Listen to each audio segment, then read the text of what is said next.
अब देश में नया कानून का प्रचलन हो चुका है। बड़ी मछलियों से इस्तीफा लिया जाएगा और छोटी मछलियों को जेल भेजा जाएगा। कहने का मतलब यह है कि जब कई लोग मिलकर आपस में संगठित होकर कई लोग मिलकर आपस में मिलकर संगठित होकर जब किसी अपराध को करेंगे तो उसमें जो बड़े बड़े लोग होंगे, ठीक है, और वो किसी पोस्ट पर हैं, पद पर हैं, तो क्या उन पर कार्रवाई इतनी होंगी कि उनसे इस्तीफा ले लिया जाएगा, उन्हें उनके पद से क्या हटा दिया जाएगा। फिर बात खत्म हो गई और फिर सारा जुल्म जो होगा ना, उससे नीचे लेवल के जो जितने व्यक्ति रहेंगे, सारी कार्रवाइयाँ क्या होंगी, उन्हीं पर होंगी। उन्हीं के नाम से एफआईआर भी होंगी और उन्हें ही क्या जेल भेजा जाएगा। अयोध्या में क्या हो रहा है, अयोध्या के श्री राम मंदिर में जो चोरी हुआ है, बड़ी मछलियाँ से क्या हुआ, इस्तीफा ले लिया गया, लेकिन जो छोटी मछलियाँ हैं उनको क्या किया गया, जेल भेज दिया गया है। अब बताइए, इतने बड़े मंदिर में इतने 100 करोड़ का चोरी हुआ, क्या अकेले इन छोटी मछलियों का बस की बात थी? क्या ये अकेले, हाँ, 700-800 करोड़ की चोरी ये लोग अकेले कर सकते हैं? अब लोग खुद सोचिए।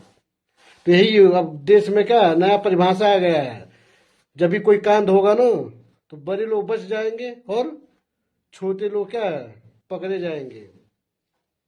यही हो रहा है। करने के लिए तो वो लोग कहेंगे कि अरे नहीं, वो लोग शामिल नहीं थे। अब देखिए, हमारे देश की अगर पूरी दुनिया की अगर जांच एजेंसी की अगर तुलना कर ली जाए ना, इस आधार पर मैं दावे के साथ कह सकता हूँ कि अगर सबसे बेकार एजेंसी साबित होगी तो भारत की एजेंसी है। भारत की एजेंसी, जो जांच एजेंसी है ना, हमारे देश की जो जांच एजेंसी है, एकदम क्या है, देखा जाए तो एकदम क्या, एकदम वो काबिल रह ही नहीं गया है। इसके बस की है ही नहीं कि जांच करके सच को का सामने ला सके, जांच करके ना बड़े बड़े क्या गुनहगारों को सामने ला सके, चाहे वो किसी भी मैटर की बात हो, किसी भी कोई भी मतलब केस हो। हमेशा यही होता है देश में, जब कोई कांड हो जाता है तो बोल दिया जाता है कि जांच एजेंसियां अपना कार्य कर रही है, बहुत जल्द क्या सामने आएगा। लेकिन क्या होता है, कितने केसों में बड़ी बड़ी मछलियां फंसी हैं, कभी ऐसा हुआ है? नहीं। जांच एजेंसियों का कार्य होता है जांच करके सबूत इकट्ठा करना, सच को सामने लाने का प्रयास करना। लेकिन बड़ी मछलियों को क्या बचाने के लिए क्या ये जांच एजेंसियां सबूतों को क्या करती है, मिटा देती है, सबूतों को क्या करती है, मोड़ देती हैं, ठीक है, कि भाई कुछ लोगों को तो दिखाना ही पड़ेगा। तो छोटे छोटे मछलियों की तरफ क्या है, सबूतों के आधारों को क्या कर दिया जाता है, झुका दिया जाता है, और बड़े मछलियों को क्या बचा लिया जाता है। ये लोग जांच एजेंसी ऐसी जाल ये आकर बुनती हैं, ठीक है, कि उस जाल को क्या बड़ी मछलियां क्या तोड़ कर फाड़ कर निकल जाती है, भाग जाती हैं, और छोटी मछलियां क्या सिर्फ फंसती हैं। तो कहने का मतलब यह है कि देश की जो जांच एजेंसियां, जब कहीं कोई अपराध हो जाता है, जब इनको भेज दिया जाता है कि भाई आप जाइए जांच कीजिए और सच को सामने लाइए, तो जब ये जाती है जांच एजेंसियां, तो जब अपना क्या करती है, जब ये लोग अपना जाल फेंकते हैं तो इतना जानबूझ कर इतना कमजोर ये लोग जाल फेंकते हैं ना, जहां पर बड़ी मछलियां पकड़ी जाएंगी वहां पर क्या ये लोग जाल डालते ही नहीं है। जहां पर छोटी मछलियां ना, सबका ध्यान का आकर्षित करने के लिए ये लोग कहीं किसी दूसरी जगह पर क्या जाल को डाल देते हैं, और छोटी मछलियां क्या होती हैं, पकड़ी जाती हैं, और बड़ी मछलियां क्या नहीं पकड़ी जाती है। क्योंकि जहाँ पर बड़ी मछलियां हैं वहां पर ये लोग जाल डालते नहीं हैं, और कहीं पर भी गया तो कमजोर जाल डालते हैं, ताकि बड़ी मछलियां आसानी से चीर फाड़ कर का बाहर निकल सके। यही होता है। अब देखिए, अब जनता तो मूर्ख तो है नहीं, लेकिन जनता को मूर्ख बनाने का प्रयास किया जाता है। अयोध्या के श्री राम मंदिर में कई 100 करोड़ का चोरी होता है, 8 लोगों की सिर्फ गिरफ्तारियां होती हैं। गिरफ्तारियां सिर्फ 8 लोगों की होती है, वो भी क्या छोटे छोटे है। ये अकेले ही इन लोगों ने चोरी किया है, डाका डाला है। इनके सिर्फ इतनी इनकी इतनी हिम्मत है, हिम्मत ये लोग कर सकते हैं। आए लोग जिनके अंदर में लोग कार्य कर रहे थे, बाकी लोग, हाँ, बाकी इतने का श्री राम मंदिर बने हुए क्या कई साल हो गया। अब बताइए जो बड़े लोग हैं जिनको बनाया गया था, ट्रस्टी बनाया गया था, क्या उन लोगों को नहीं लग रहा, उन लोगों को पता नहीं चल रहा था कि चोरियां हो रही हैं, क्या हो रही हैं। मैं मानता हूँ कि चलिए भाई, आप बहुत साहब, आप बहुत ईमानदार थे, चोरियां आपने नहीं किया, तो क्या आपको पता नहीं चल रहा था? जब देश को पता चला है तब जाकर आपको भी पता चला है, लास्ट में आपको पता चला है। आप ट्रस्टी होकर आपको पता ही नहीं चला, देख रेख की जिम्मेदारी आपकी थी, आपको पता ही नहीं चला। पता न चलने का कारण क्या था? कहीं ना कहीं क्या, जो खुद चोर होगा ना, उससे थोड़ी ना दिखाई देगा कि हमारे नीचे क्या हो रहा है, क्या नहीं हो रहा है यहाँ पर। अब देखिए, इतने 100 करोड़ की चोरी हुई, इतनी बड़ी चोरी हुई, गहने चोरी हो गए, चांदी के ईंटें तक चोरी हो गई, श्री राम जी का चप्पल तक, क्या पादुका तक इन लोगों ने चोरी कर दिया।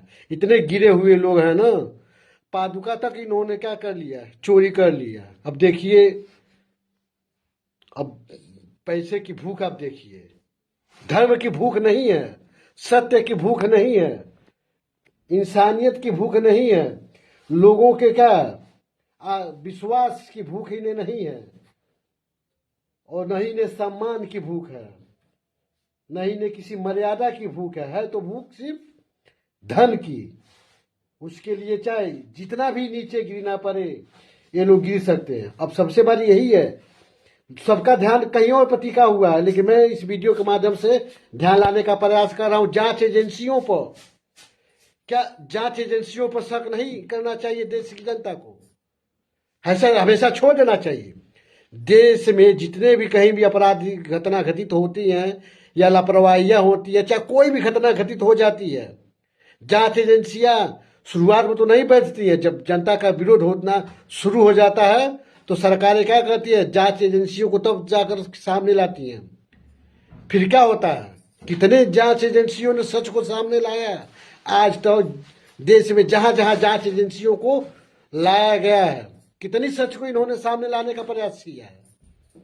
कभी कोई सच सामने नहीं आता है, बचा लिया जाता है। ये लोग बचाने का ही कार्य करते हैं। तो क्या ऐसी जांच एजेंसियों पर भरोसा किया जा सकता है?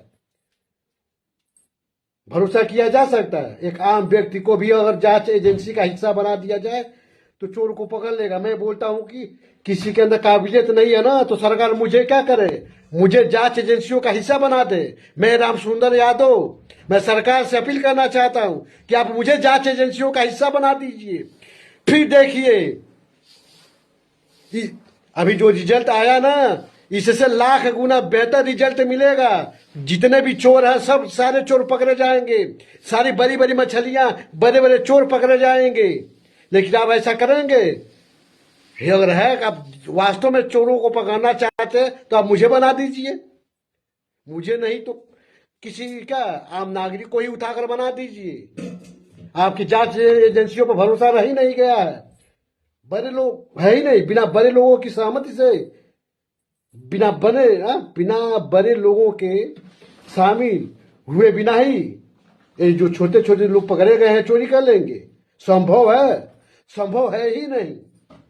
अब सवाल ये उठता है, तो क्या इनसे बड़े मछलियों का क्या नाम उगलवाने का प्रयास किया जाएगा, रिमांड पर लेकर प्रयास किया जाएगा? मैं बोलता हूँ इनसे उगलवाने की क्या जरूरत है?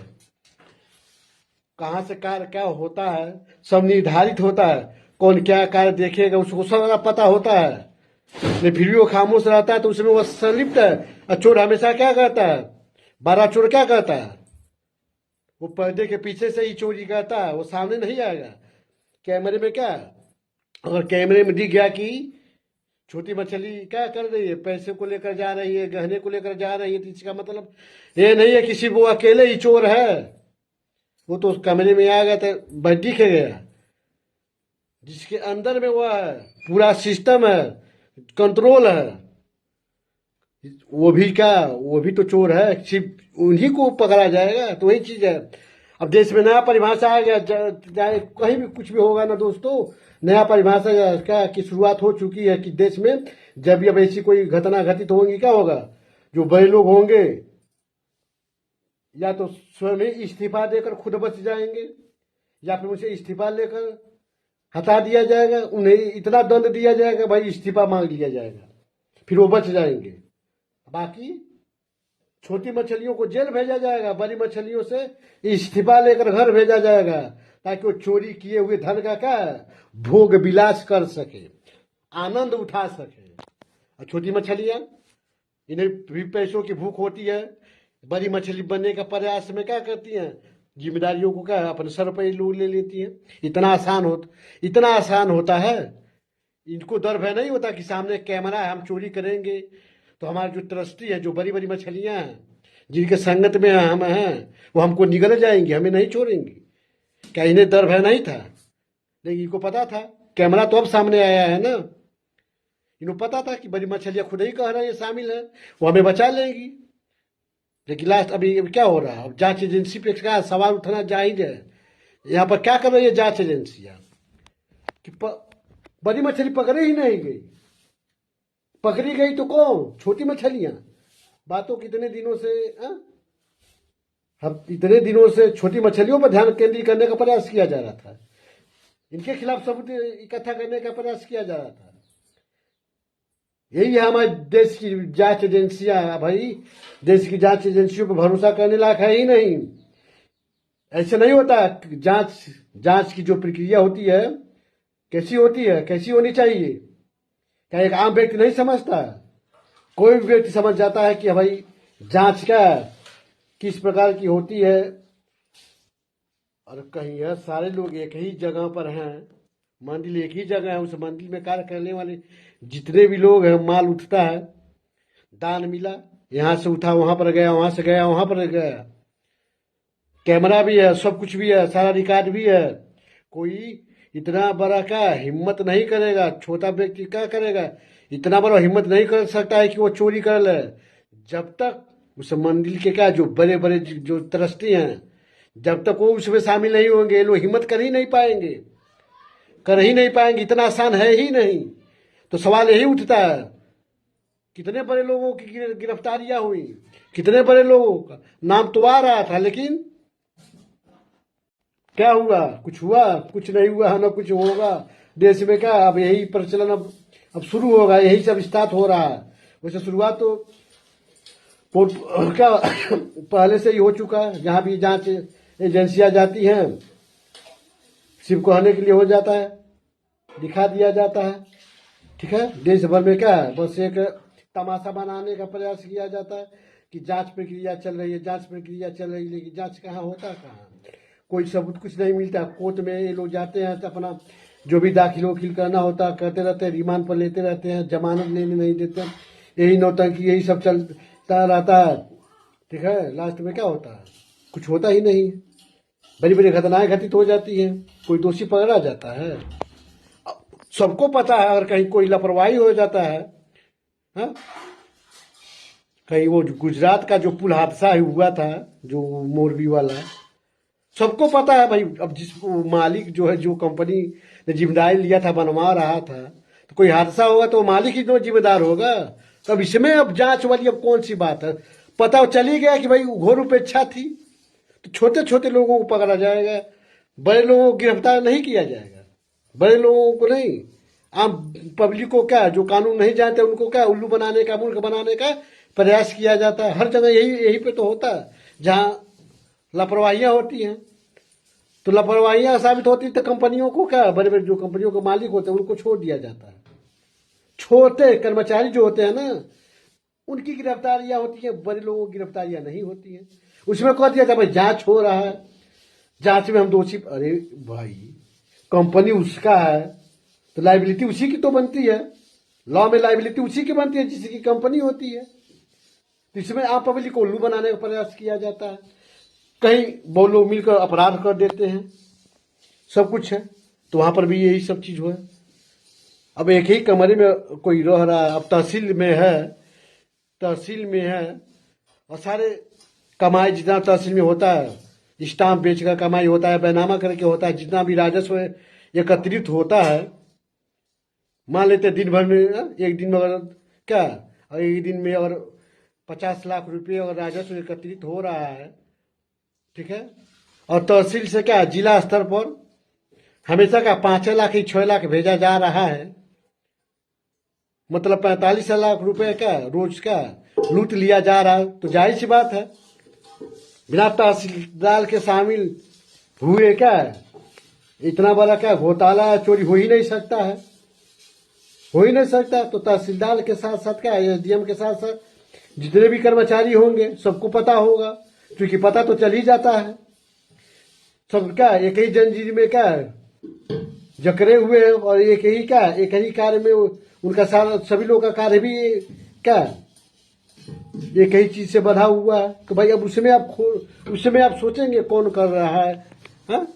एक छोटा मोटा कर्मचारी को अब सामने कर देंगे कि भाई यही कर रहा था, यही कर रहा था। रिकॉर्ड नहीं होता है कितना स्टाम्प बेचा, कितना बैनामा हुआ, तो भाई उसका पैसा कहाँ गया, सब रिकॉर्ड नहीं होता है। आप हैं डीएम है, आप जान नहीं जाएंगे, बाद में कहेंगे भाई हमें कुछ मालूम ही नहीं है, ये तो लेखपाल लूट रहा था, ये तो कानून को लूट रहा था। एक व्यक्ति के ऊपर क्या सारा आरोप मर दिए जाएंगे, बाकी को बचा लिया जाएगा। यही तो हो रहा है। अयोध्या श्री राम मंदिर में जो कांड हो गया है, बड़े लोगों को क्या छोड़कर छोटे लोगों को क्या हिरासत में ले लिया गया। जांच एजेंसियां खुद को बड़ा होशियार समझ रही हैं, इनको पता है जांच एजेंसियां तो सिर्फ इन्हीं को पता है, आम व्यक्ति कानून नहीं जानता, आम व्यक्ति को नहीं पता है। जहां पर कांड हुआ है बाहरी व्यक्ति तो मंदिर का ताला तोड़कर तो चोरी तो किया नहीं है, कि मंदिर में जितने भी ट्रस्टी हैं मंदिर में शामिल कर्मचारी हैं उन लोगों की गलती नहीं है, क्योंकि बाहरी चोर आया था। और मंदिर के अंदर का चोर है तो सारे लोगों का क्या सारे लोग क्या होते हैं सामूहिक रूप से जिम्मेदार होते हैं, सारे लोग सामूहिक रूप से जिम्मेदार होते हैं। कोई मंदिर का बाहरी व्यक्ति आया है वहां पर टांका डाला है, मंदिर के अंदर का छोटा मोटा कर्मचारी इतने 100 करोड़ का चोरी अकेले ही कर लेगा। अगर अंदर का है मंदिर का क्या अंदर का है तो क्या सारा जिम्मेदार ट्रस्टी का होता है। अभी तो ट्रस्टी को सोचना चाहिए ना, छोटा कर्मचारी चोरी करेगा तो भाई उसको भी जेल जाना पड़ेगा, तो उसको अपने जिस काम के लिए उसको नियुक्त करके वहां पर ट्रस्टी बनाया गया था उसको तो अपना कर्तव्य ईमानदारी पूर्वक निर्वहन करना चाहिए था ना। और औकात नहीं थी ईमानदारी पूर्वक निर्वहन करने की तो ट्रस्टी बनने का क्या जरूरत थी। आप बने ही नहीं होते, आप बने ही नहीं होते, लेकिन आप बने तो लाइबिलिटी तो आपकी बनती है, बाकियों के साथ साथ आप भी जिम्मेदार हैं, तो सजा तो आपको भी मिलनी चाहिए सामूहिक रूप से। क्योंकि आप लोग क्या सामूहिक रूप से सारे कार्यों को आप देख लेगा, आप सब कुछ अब कर रहे हैं। और सबसे बड़ी बात अकेले वो लोग इतना बड़ा गबन कर ही नहीं सकते जब तक बड़ा व्यक्ति क्या इसमें शामिल न हो। तो यही चीज क्या हर जगह यही तो हो रहा है, यही देश का कानून व्यवस्था है। अब यही रहेगा, आम पब्लिक को सोचना होगा, समझना होगा, ठीक है। और आपका अधिकार भी है, और आपको लग रहा है कि कहीं जांच एजेंसियों क्या गलत कर रही है तो आपका अधिकार बनता है सवाल पूछना। जांच एजेंसियों से भी आप पूछ सकते हैं। जांच एजेंसियां क्या देश को गुमराह करने का प्रयास करती हैं, वो अभी देख लीजिए आम आदमी पार्टी का संजय सिंह को ले लीजिए, अरविंद केजरीवाल को ले लीजिए, मनीष सिसोदिया को ले लीजिए।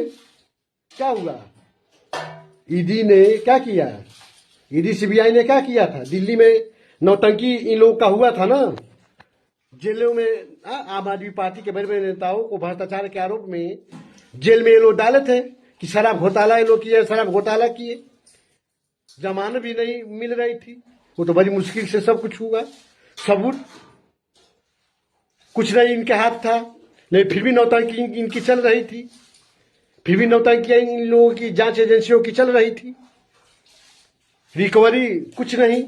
लास्ट में क्या हुआ, ये लोग बाइज्जत बरी हुए ना, बाइज्जत बरी हुए ना।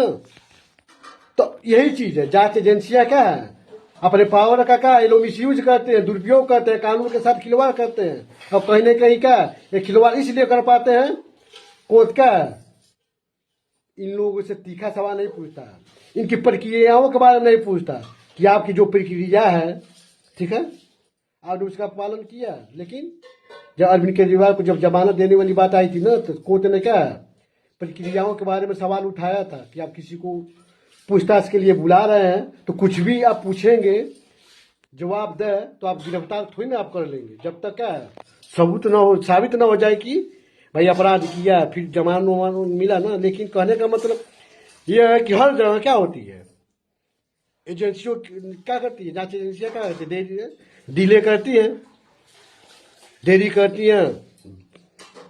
आप किसी व्यक्ति को परेशान करना होता, कोई सत्ता में सरकार है, केंद्र में आरोप लगा दिया जाता है कि भाई जांच एजेंसियों को खरीद लिया गया। मैं ये नहीं कहूंगा कि खरीद लिया गया है, मैं तो यही कहूंगा क्या जांच एजेंसियां क्या में जिन लोगों की भर्ती किया जाता है वो लोग काबिल है ही नहीं, वो लोग है ही नहीं काबिल, उन्हें पता ही नहीं कुछ है ही नहीं।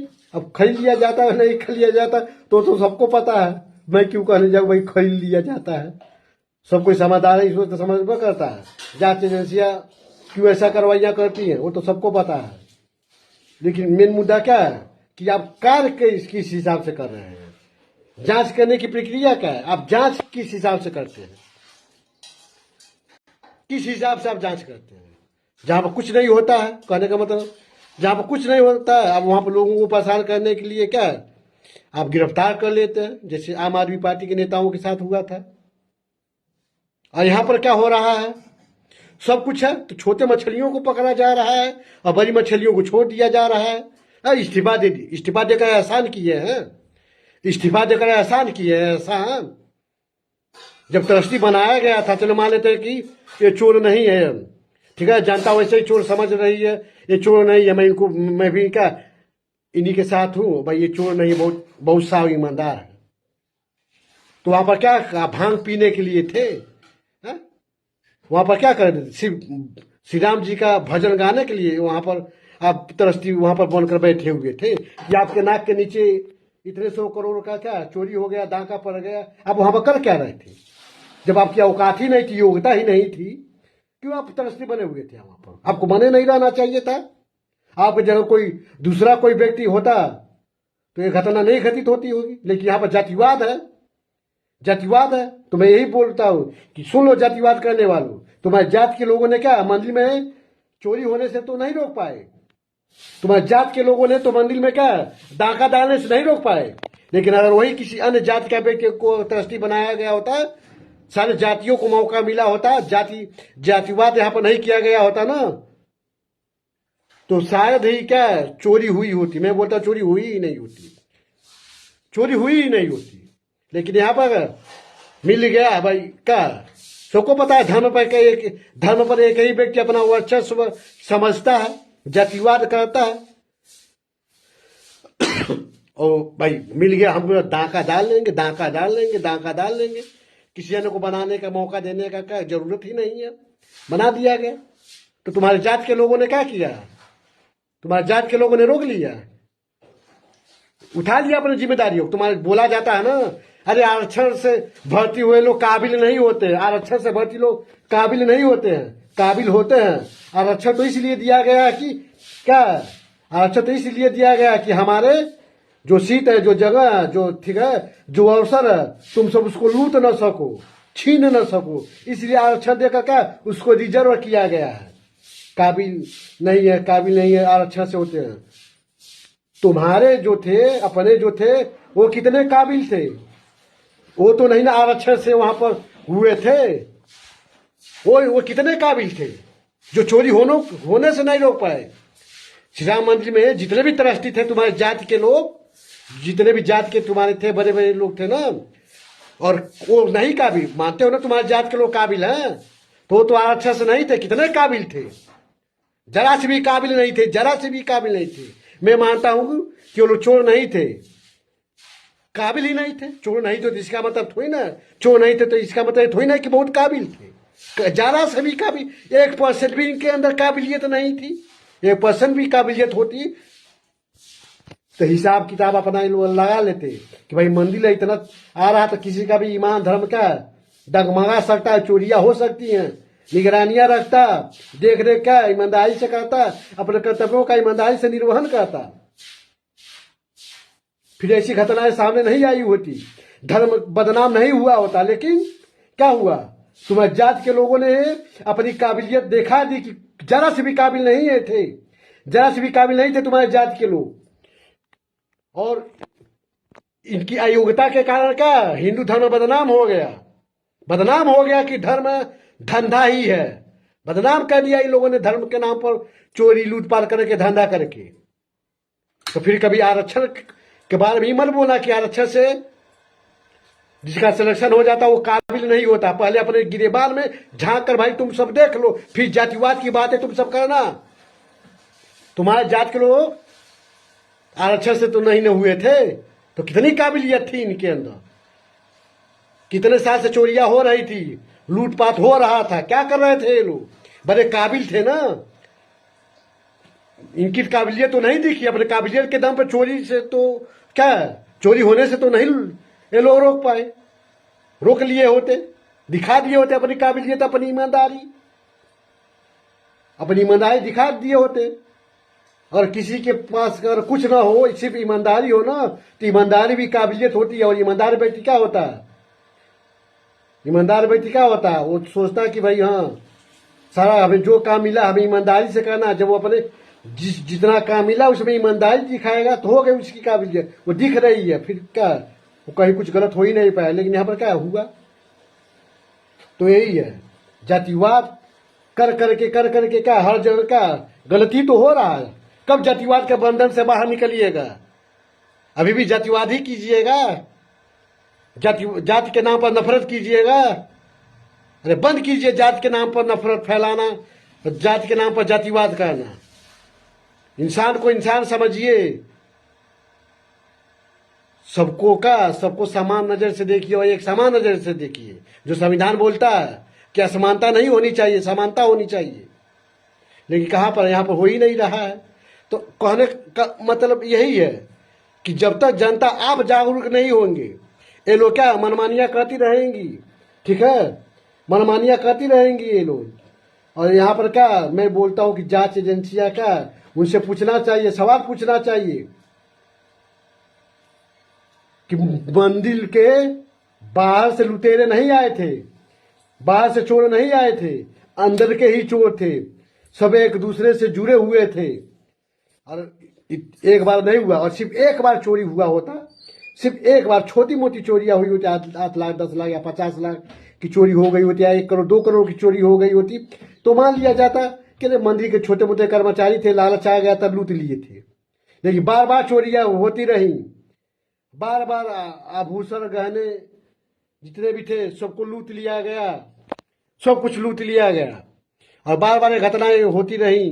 लेकिन फिर भी क्या, फिर भी ये लोग चुप रहे। इसका मतलब क्या, सामूहिक रूप से एक कांड को किया गया और ये लोग क्या सामूहिक रूप से ही क्या जिम्मेदार होंगे, अपराधी होंगे। लेकिन सिर्फ 8 लोग उस पूरे मंदिर में, पूरे जो ट्रस्ट बनाया गया था, सिर्फ 8 ही लोग उसमें काम करने वाले थे, बाकी लोग नहीं थे, बाकी लोग नहीं थे।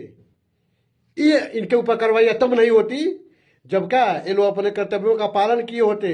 खुद इन्होंने चोरों को पकड़ा होता, जनता के सामने लाया होता, बाकी का चोरी का माल कहाँ गया पकड़ के लोग लाए होते और साबित करके दिखाते कि नहीं ये लोग नहीं थे, सिर्फ जिनको पकड़े यही लोग होते, तब इनकी लाइबिलिटी नहीं बनती। लेकिन क्या सिर्फ 8 लोग, पूरे ट्रस्ट में सिर्फ 8 ही लोग हैं। कोर्ट में जब कार्रवाइयां होंगी ना, साबित किया जा सकता है सामूहिक रूप से के सब यहाँ पर क्या होंगे, जिम्मेदारियां सबकी बनेगी, गिरफ्तारियां तो सबकी होनी चाहिए थी। लेकिन हुई कहाँ, हमेशा यही होता है। इसलिए चोर क्या होता है, कहीं भी कोई भी कांड करने के लिए क्या अवसर दे दिया जाता है। कानून को क्या जानबूझकर, कानून कमजोर नहीं है, कानून को कमजोर बना दिया जाता है।